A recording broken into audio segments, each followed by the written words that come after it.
Muy buenos días. Estamos en la semana 3, actividad 1 del proyecto 6. Vamos a ver en octavo año por qué existen las variedades lingüísticas. Este tema es una continuación del tema que vimos la semana pasada. Si gustas, puedes revisar en tu libro de texto de lengua y literatura en las páginas 182 en adelante. Como vimos la semana pasada, las diversidades lingüísticas se producen debido a que la gente cambia. Entonces, como hay un cambio en la necesidad de los hablantes, este también se ve reflejado en el lenguaje o idioma que estos utilizan.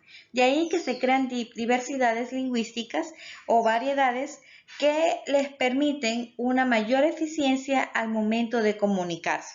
Esto puede darse por el uso o el contacto con otras lenguas, el traslado de la gente a otras regiones, es decir, la migración, o los cambios culturales que de por sí ya experimenta la sociedad. Por ello, siempre se requieren nuevas formas de expresión. Vamos a ir ampliando un poco más esto según lo que analicemos los 4 tipos de variedades lingüísticas que veremos a continuación. Las variedades lingüísticas son bastantes, pero para poder organizarnos y comprenderlas mejor se las ha dividido en estos 4 grandes grupos. El primero, que es el funcional o registro del lenguaje, el cual se subdivide en dos, el lenguaje formal o lenguaje informal, también llamado coloquial. ¿Cuál es el lenguaje formal? Es aquel que utilizas cuando vas a hablar con una autoridad o una persona que no conoces bien o que le tienes bastante respeto. Es cuando le hablas de usted, por ejemplo, a tu abuelito o si tienes que hablar con tu director. Diferente al lenguaje informal o coloquial, que es el que utilizas cuando hablas con tus panas, con tus amigos, con tus primos, de gente de tu misma edad, por ejemplo. Por otro lado, tenemos las variedades socioculturales. Estas dependen o funcionan según el grupo social, profesión o edad del hablante. Se subdividen en niveles de uso y jergas. Niveles de uso hace referencia a el grupo social en el cual se está desenvolviendo, al cual se está utilizando el lenguaje. Por ejemplo, un lenguaje culto o alto lo van a tener entre sí personas que tienen un nivel alto de cultura, es decir, personas que han estudiado o que han leído bastante. Entonces, si están conversando sobre un tema importante, van a utilizar un lenguaje, por decirlo así, más refinado.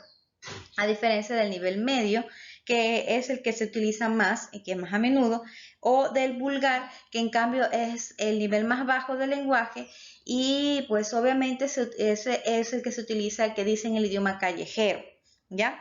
Sobre las jergas vamos a hablar la próxima semana. Por otro lado, tenemos los geográficos que dependen del lugar del origen del hablante. En el caso de nuestro país, se diferencian entre las personas que son de la costa con las de la sierra y del oriente entre sí. Dentro de los mismos también se puede hacer una clasificación. Por ejemplo, las personas de Manabí no hablan igual que los de Guayaquil, ni tampoco los de Guayaquil que de Machala. Y los tres somos costeños. Entonces, como puedes ver, hay una notoria diferencia en la forma de hablar de las personas según el lugar de donde vivan. Y por otro lado tenemos los históricos que dependen de la etapa de la historia en la cual vivan los hablantes. Por ejemplo, por nosotros ahorita tenemos palabras, neologismos, que son palabras que han sido nuevas e incluidas. Por ejemplo, que computadora, que Twitter, Facebook, son palabras que hemos, por ejemplo, chatear, incluso lo verbalizamos, decimos, estás chateando. Y si tú hablas ese término, utilizaras con una persona que por decir así, te imaginas, de 1800 y que ha hablado en español y tú utilizas esos términos, no te va a entender. ¿Por qué? Porque nuestra época nos ha hecho crear estos nuevos términos que tienen nuevos significados que en la antigüedad no existían. Entonces, como ves, también tiene relación con el tiempo histórico en el cual vivamos. Ahora, también tenemos que mencionar lo que nos hace particularmente especiales a cada uno de nosotros, es el idiolecto. ¿Qué es el idiolecto? Es la forma característica de hablar de cada persona. Es lo que nos diferencia de los demás. Es una selección particular e individual del léxico, las palabras, la gramática, la forma de hablar, las frases, así como variantes en la entonación, nuestra pronunciación, detalles que nos hacen diferentes, que te identifican a ti como persona. Por ejemplo, cuando tú escuchas una voz en tu casa, no ves quién es, pero escuchas a alguien que está hablando, inmediatamente, si es un familiar tuyo o alguien que tú conoces, reconoces qué persona es. Aparte del hecho de que la voz es diferente, también la forma de pronunciar las palabras, la forma de decirlas o las palabras que está utilizando esa persona te hace reconocerla como tal. ¿Por qué? Porque ese es su idiolecto. Cada persona es un mundo, todos somos diferentes y por ende hablamos de una forma que nos diferencia de los demás. Por ejemplo, cuando escuchas cangreburger, ¿qué se te viene a la mente? Obviamente, ¿no es cierto? Bob Esponja. ¿Por qué? Porque la palabra cangreburger, como el cangre móvil e incluso el famoso bote móvil invisible, te hace pensar en Bob Esponja porque es característico de esta caricatura y este personaje que utiliza esos términos. O a los que somos un poquito más mayores, cuando escuchamos el tronco móvil, pensamos en los picapiedras. También existen los cronolectos.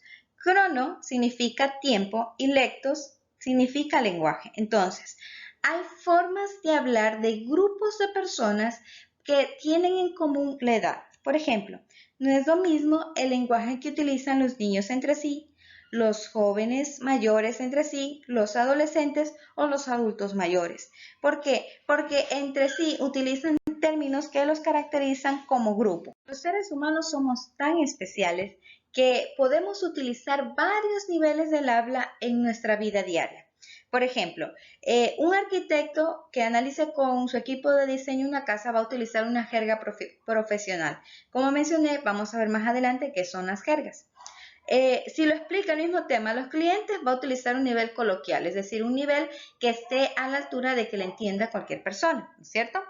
O si va a conversar con unos amigos que son letrados, que saben del tema, sobre algo político, pues va a utilizar un nivel alto. Y si conversa con sus hijos sobre los juegos, pues va a utilizar un lenguaje familiar para que sus hijos lo entiendan. Mira las imágenes y con los ejemplos que te presento aquí. El mismo señor, por ejemplo, en el primer caso, está hablando las 3 primeras veces con adultos sobre un mismo tema, pero fíjate que la forma en cómo está hablando te hace entender con quién está teniendo el diálogo. Y el último, que está al lado derecho, pues está hablando con, tal parece, un hijo, alguien pequeño, ¿cierto? Entonces, la misma persona, nosotros todos utilizamos todos los niveles de lenguaje en realidad, pero no nos percatamos de esas diferenciaciones. Por eso estamos viendo sobre las variedades lingüísticas. Listo, con esto vamos a ver los ejercicios que te corresponde hacer para esta actividad. Vas a reconocer la variedad lingüística que está usando Luisa en cada diálogo. Vas a transcribir la variedad lingüística en el diálogo que corresponda. Para eso te vas a valer de la tablita que te estoy dando aquí. Entonces, hay 4 variedades lingüísticas, 2 para cada uno. Según el diálogo, tú vas a ubicar las que correspondan en el orden adecuado. Muy fácil para ti. Luego te voy a pedir que completes este cuadro, este organizador gráfico sobre las variedades lingüísticas en base a lo que aprendiste el día de hoy. Y por último, te voy a pedir que respondas usando tus propias palabras la siguiente pregunta. ¿Influye de alguna manera la edad en la forma como hablamos en mi localidad?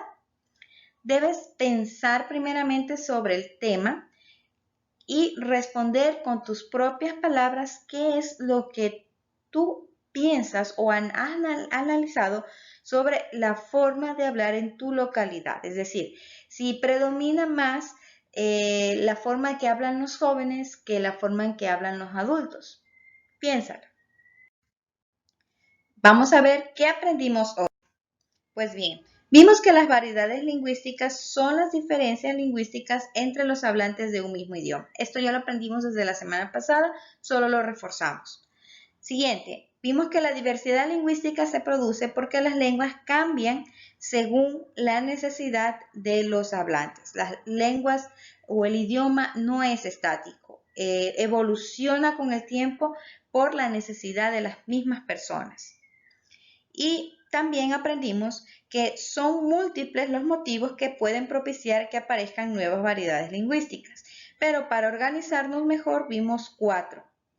También aprendimos acerca del idiolecto, ¿no es cierto? Que es la que te determina o es de cada persona, es decir, cada persona es diferente a otras. Y en este idiolecto cada quien tiene palabras a veces que inclusive no están en el diccionario, pero que tú escuchas y las relacionas con esa persona. Otro ejemplo es un niño chiquito, por ejemplo, una niña chiquita le llama, por ejemplo, al teléfono y me le dice Pep, en el caso de mi hija. Entonces, cuando con mi esposo nos hablamos entre los dos y dijimos, sí, el Pepo, se nos queda a nosotros, pero es una palabra que no existe. Esa palabra la utiliza la niña. Entonces, cuando utilizamos la palabra Pepo, sabemos que estamos haciendo alusión a la niña y al teléfono porque la niña lo llama al teléfono Pepo. ¿Ves? Es la forma de hablar de la niña, claro que va a cambiar con el tiempo porque va a aprender a pronunciar bien y cómo se llamarán bien las cosas, pero eso ya está formando parte del dialecto de ella. Yo escucho esa palabra y inmediatamente la relaciono con esa persona. También vimos sobre los cronolectos, que son los que tienen relación con la edad o del grupo de personas que tienen la misma edad y utilizan los mismos términos. Aquí te dejo una breve plantilla para que la utilices si puedes imprimir y desarrolles los ejercicios que te he planteado. Bien, antes de irme me despido con este pequeño amiguito peludo. Es el oso andino u oso de anteojos. Su nombre científico es Tremarctos ornatus. Es un osito que se encuentra en peligro de extinción y es muy interesante porque se caracteriza por tener un pelaje oscuro y una franja de color diferente al torno de sus ojos. De ahí que se le llame también el ojo de anteojos. Vive en zonas donde hay asentamientos humanos y convive con otros animalitos. Se estima que hay una población aproximadamente de 20.000 osos en América del Sur, de los cuales 2.000 deambulan en los bosques andinos de Ecuador. Hay varios de estos en Quito. Si algún rato te vas de viaje por allá, pues qué lindo que fuera que veas uno de estos ositos. Con esto, manos a la obra.